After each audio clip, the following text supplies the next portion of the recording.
निबंध लिखना सीखेंगे और निबंध में भी हमारा आज का टॉपिक है माँ। यस बच्चा, आज हम माँ पर निबंध लिखेंगे, लेकिन उससे पहले मैं आपको कुछ बताना चाहती हूँ कि निबंध होता क्या है।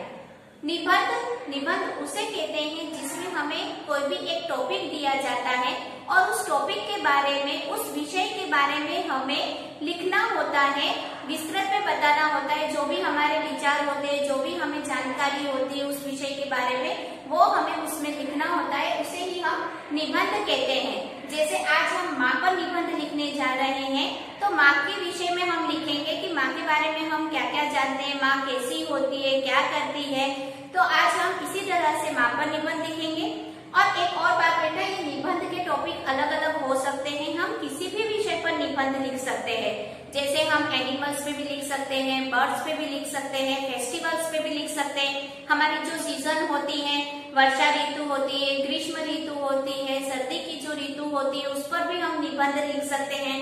हम अपने खुद के बारे में भी निबंध लिख सकते हैं, अपने फ्रेंड के बारे में भी हम निबंध लिख सकते हैं। तो निबंध के अलग अलग टॉपिक हो सकते हैं और इन टॉपिक पर ही हमें सबसे ज्यादा महत्वपूर्ण बात यह है बेटा, हम जिस टॉपिक पर निबंध लिख रहे हैं उसकी जानकारी होना आवश्यक है।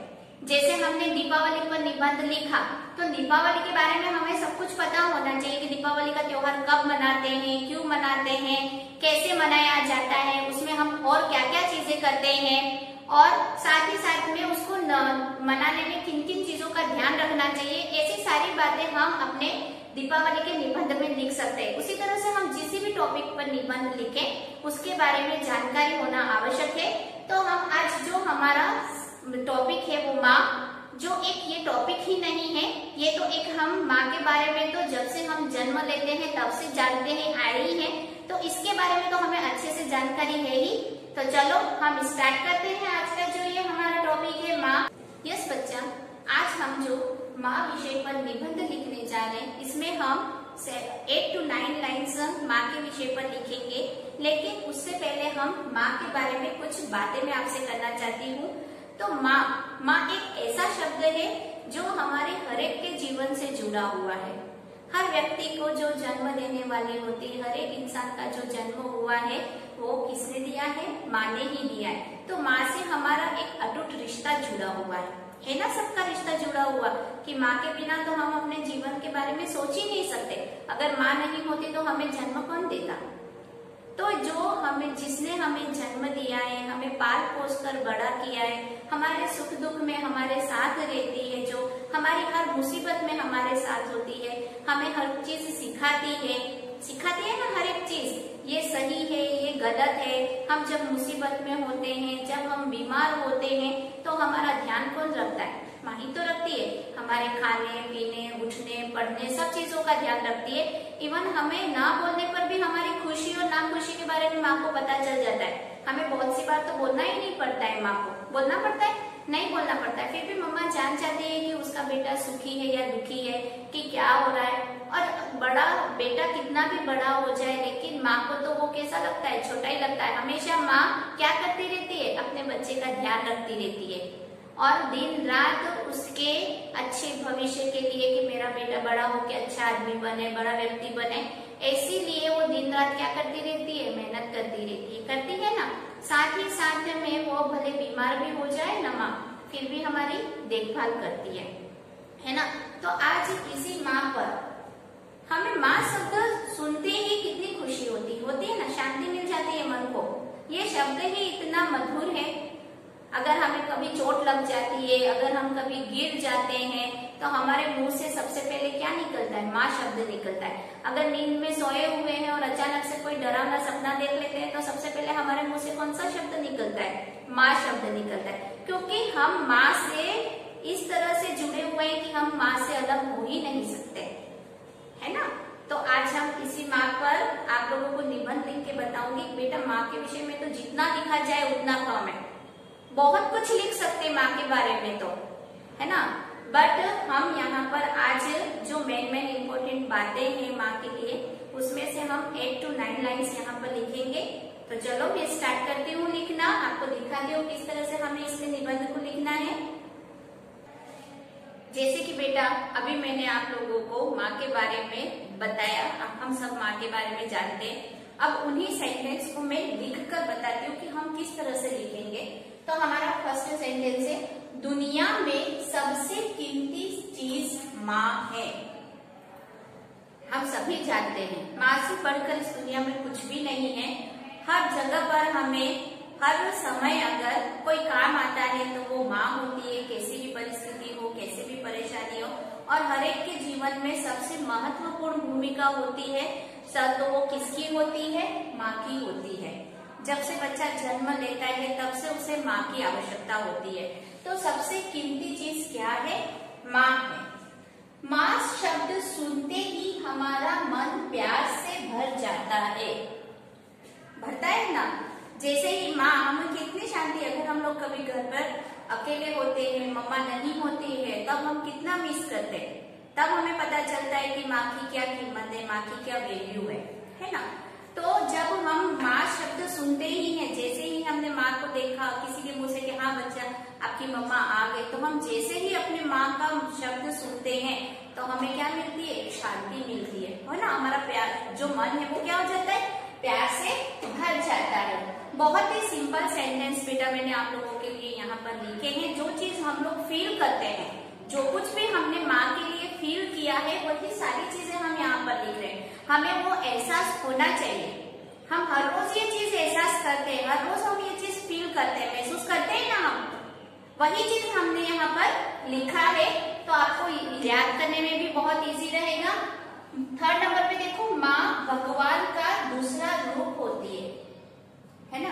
भगवान हर जगह, हमें भगवान साक्षात तो दिखते नहीं है, हम उनकी एक मूर्ति के रूप में पूजा करते हैं। लेकिन अगर हमारे जीवन में जो साक्षात भगवान की तरह हमारे जीवन में अगर कोई वैल्यू रखता है तो वो कौन होती है?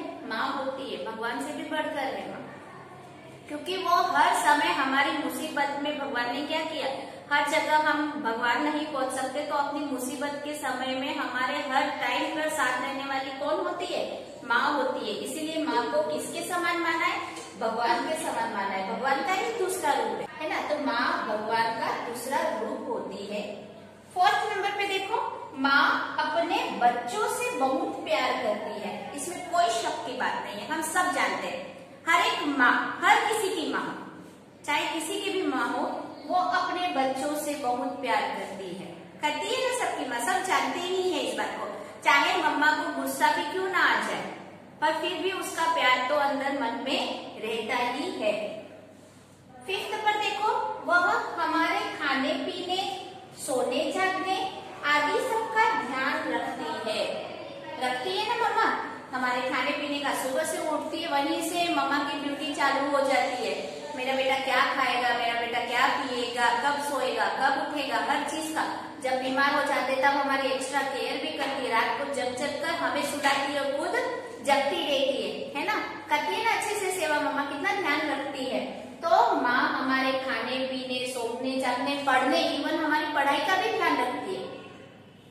तो यहाँ पर बेटा मैंने यहाँ ये 5 सेंटेंस लिखे, जो हम डेली रूटीन में हम अपनी माँ के साथ में रहते हुए जो टाइम स्पेंड करते हैं और जो हम कुछ फील करते हैं, वही सारी चीजें मैंने यहाँ पर लिखी हैं। अब इसी तरह से मैं यहाँ आज आपको टोटल 9 सेंटेंस समझाने जा रही हूँ। हमने 5 सेंटेंस देखे, आगे के सेंटेंस भी मैं आपको इसी तरह से बताती हूँ।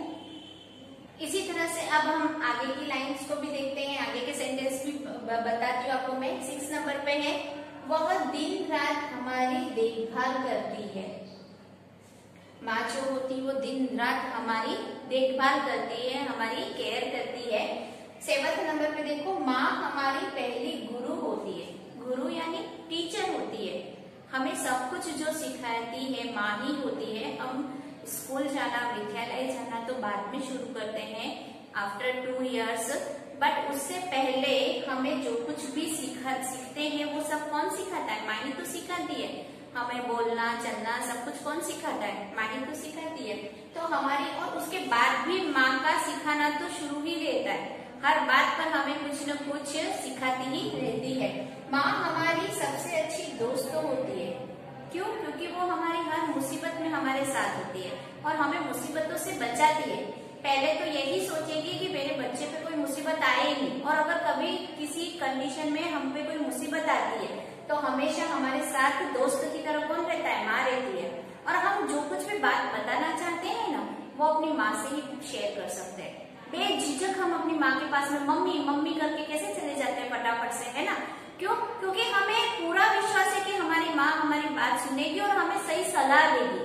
हमें क्या करना चाहिए, इसकी एडवाइस हमें सबसे अच्छी एडवाइस कौन दे सकता है? माँ ही दे सकती है। क्यों? क्योंकि वो एक दोस्त की तरह हमारे साथ होती है, हमें उस पर पूरा विश्वास होता है। आगे देखो लास्ट एंडिंग की लाइन। ऐसे तो हम माँ पर बहुत कुछ लिख सकते हैं बेटा, उसको हम कभी एंड नहीं कर सकते, लेकिन हम जब इस निबंध में लिख रहे तो हमने कुछ सीमाएं रखी हैं। तो मैंने यहाँ पर 9 सेंटेंसेस लिखे हैं आपके लिए। तो यहाँ पर 9 नंबर पे देखो, हमें हमेशा हमारी माँ का सम्मान करना चाहिए।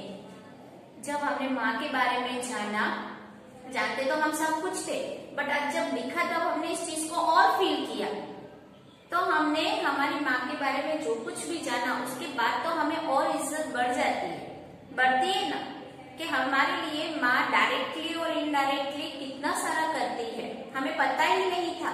और आज जब हमने इस सब चीजों को अच्छे से रियलाइज किया, हमें क्या करना चाहिए? हमेशा हमारी माँ का सम्मान करना चाहिए। जब माँ हमारे लिए दोस्त की तरह हमारे साथ होती है, गुरु की तरह साथ होती है, दिन रात हमारी देखभाल करती है, ऐसी माँ का हमें क्या करना चाहिए? सम्मान करना चाहिए। ओके बेटा, आई होप आज हमने जो ये इस वीडियो में जो माँ पर निबंध लिखा और माँ के बारे में जो कुछ भी जाना, आप सबको अच्छे से समझ में आ गया होगा। तो बेटा आप लोग भी करोगे अपनी माँ का सम्मान, और करना ही चाहिए। जब हमारी माँ हमारे लिए इतना सब कुछ करती है, पूरा दिन हमारे लिए लगी रहती है, मेहनत करती है, हमारी देखभाल करती है, तो ऐसी माँ का तो हमें सम्मान करना ही चाहिए। Okay, bye all of you, have a nice day.